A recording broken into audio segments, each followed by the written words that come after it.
सब लोग जान गए और आप सभी ने आदरणीय श्रद्धेय नेताजी को भी सच्ची श्रद्धांजलि देने का कार्य करा, तो मैं आपके लिए सदैव आभारी रहूंगी।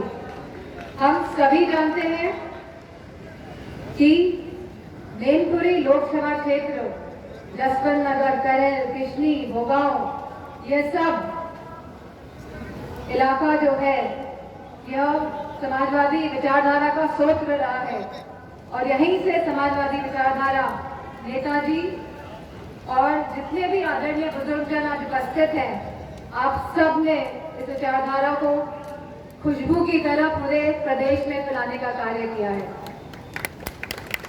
और जितने युवा आज मुझे यहाँ नजर आ रहे हैं, अब ये कार्य और ये जिम्मेदारी अब आपके कंधों पे है।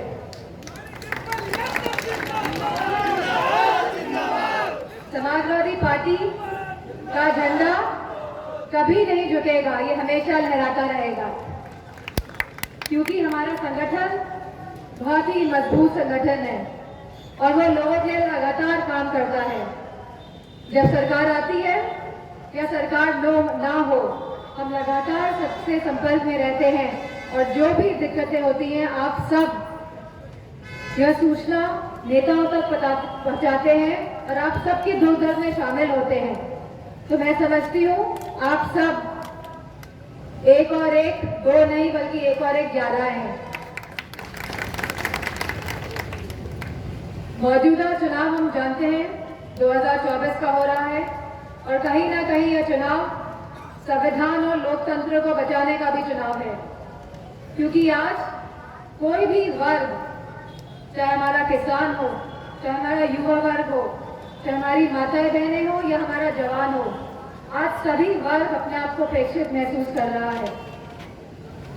और जिस तरह ये लोग झूठी बातें फैलाते हैं, तो अब पूरा प्रदेश और देश जान गया है कि ये झूठ और लूट की सरकार है।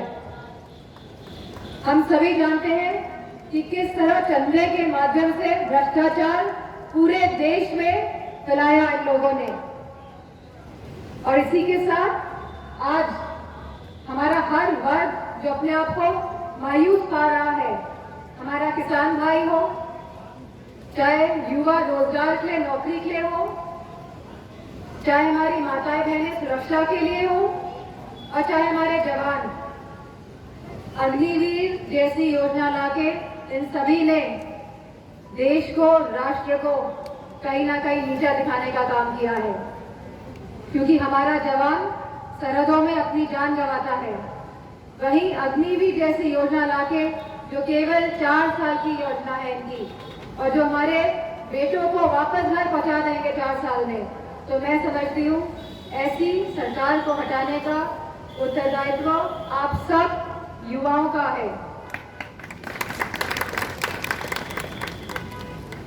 आज मैं आप सबको धन्यवाद देना चाहती हूँ कि आप सब यहाँ आए हैं और आपने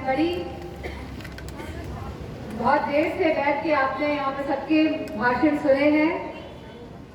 और मैं आप सबसे कहना चाहूंगी कि जिस तरह जसवंत नगर ने पिछली बार रिकॉर्ड तोड़ने का काम किया था और जो जीत सुनिश्चित कराई थी, मुझे पूरा भरोसा है कि पिछली बार से और आगे जसवंत नगर दिखाई देगा।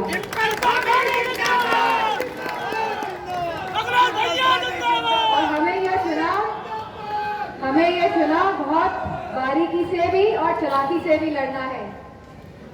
खास तौर पे हमारे कर्मठ कार्यकर्ता ये बात समझ गए होंगे और उन्हें एक्सपीरियंस भी हो गया होगा कि मौजूदा सरकार किस तरह के हथकंडे अपनाएगी।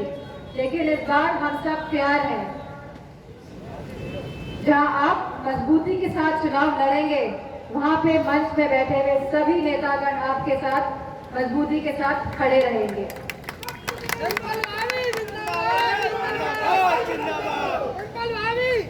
अब हमारा उद्देश्य यही होना चाहिए कि जो सरकार संविधान को मिटाना चाहती है और संविधान के माध्यम से जो हमें राजनीतिक, सामाजिक और आर्थिक हक, सम्मान और अधिकार मिला है, उसको हटाने का यह सही समय है। और कहीं ना कहीं अगर यह सरकार प्रदेश से हटती है तो उत्तर प्रदेश में भी ये सरकार डगमगाने और हटने का काम हो सकता है।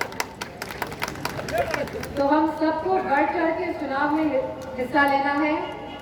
और अब बात जीत की नहीं है, जीत तो समाजवादी पार्टी रही है, साइकिल दौड़ रही है, लेकिन स्पीड क्या होगी अब बात और सवाल अब इस बात का है। और आप सब कितनी गति दे देंगे इसको, सवाल इस बात का भी है। तो गति देंगे कि नहीं देंगे साइकिल को? और आप सब जो यहाँ उपस्थित हैं, आप सब हमारा परिवार है। और जो लोग जिनके परिवार नहीं है वो ये नहीं समझ पाएंगे कि परिवार का रिश्ता और भावना और भावात्मक रिश्ता क्या होता है। यहाँ पे बैठा हुआ हर कार्यकर्ता समाजवादी परिवार का हिस्सा है। हम सब एक परिवार हैं। और इन्हीं शब्दों के साथ मैं आप सबको बहुत बहुत धन्यवाद और आभार प्रकट करना चाहूँगी।